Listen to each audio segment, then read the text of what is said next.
Brother, என் பேர் singer பேனா Ayub. Singer பேனா கானா அயூப். பாடகர் மற்றும் பாடலாசிரியர்.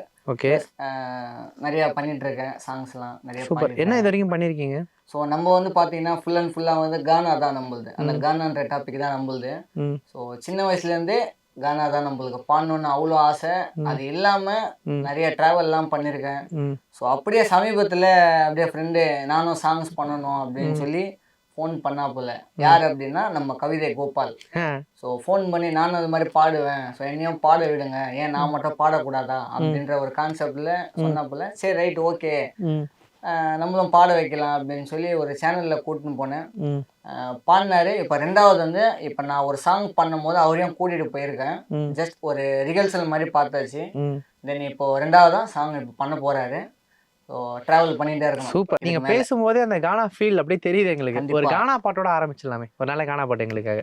சென்னையில் பிறந்தோம், நாங்கள் சென்னையில் பிறந்தோம், எங்களுக்கும் திறமை இருக்குங்க, சென்னையில் பிறந்து வளர்ந்தோங்க, எங்களுக்கும் திறமை இருக்குங்க, ஐயோ சென்னையில் நாங்கள் வளர்ந்தோங்க, எங்களை பற்றி கிண்டல் பண்ணாதே தம்பி, எங்களை பற்றி கேலி பண்ணாதே, ஐயோ எங்களுக்கும் திறமை இருக்குங்க, ஐயோ சொல்லத்தானே உட்காந்துன்னு இருக்குங்க. சூப்பருங்க, நைஸ், நல்லா இருந்துச்சு.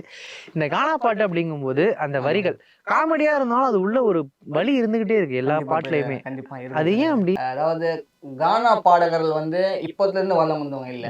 கானா பாடகர் அப்படின்னாலே இப்போ ஒரு ரீசெண்டா சொல்றேன், 4, 5 இல்ல ஒரு 10 வருஷம் வச்சுக்கோங்களேன். 10 வருஷத்துக்கு முன்னாடி எல்லாம் கானா பாடகர் அப்படின்னா யாரும் தெரியாது.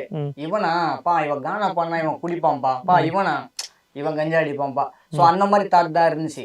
இப்போ எனக்கு வந்து இது வரைக்கும் எந்த பழக்கமும் இல்லை கானா பாடகர். ஆனா எல்லாரும் என்ன ஒரு வியப்பா பார்ப்பாங்க, என்னன்னா இவன் கானா பாடகர்ன்றான், எந்த பழக்கமும் இல்லை இவனுக்கு அப்படின்னு சொல்லி என்னை பார்ப்பாங்க. ஸோ அந்த டைம்ல எனக்கு ஒரு பெருமையா இருக்கும், இந்த ஃபீல்டுலயே இருந்துன்னு எனக்கு எந்த பழக்கமும் இல்லையே, சரி ரைட் ஓகே அப்படின்னு. ஆனா இப்போ சில மக்கள் வந்து அதை வந்து கானா பாடகர் அப்படின்னால ஒரு தவறான ஒரு நோக்கத்தோட தாட்ல பாக்குறாங்க. நான் இவன் கானா பாடினா இப்படிதான்ப்பா இருப்பான், இவன் இப்படிதான்ப்பா இருப்பான், இவன்தான்ப்பா போவான் அப்படின்ற ஒரு மைண்ட் செட்ல அந்த கானா வந்து கானா புண்ணியர், கானா பழனியப்பா, கானா உலகநாதன், ஸோ அவங்க மூலியமா வந்த இது ஒரு கான்செப்ட் அப்படின்னு தான் கானா. தேவா சார் இதுக்கு எல்லாமே முன்னோடிகள் தான் காரணம். நிறைய டிராவல்லாம் பண்ணியிருக்கேன் அவங்க கூடலாம் நானும் சின்ன வயசுல. தென் சிம்பிளா சொல்ல போனோம் அப்படின்னா, எனக்கு ஒரு ஸ்கூல் படிக்கும் போது ராஜா அண்ணாமலை மன்றம் பாரிஸ்ல அங்க ஒரு எஸ்பிபி சார் கூட பாடுற எனக்கு வாய்ப்பு ஒன்று கிடைச்சது. எனக்கு வந்து அறியாத வயசுல, சின்ன வயசுல அப்போ பாடிட்டு எனக்கு வரும்போது ஒரு நல்ல ஒரு என்கரேஜ் பண்ணாங்க. ஸோ அந்த ஃபோட்டோஸ்லாம் இருந்துச்சு, சில காரணங்களால எல்லாம் போயிடுச்சு.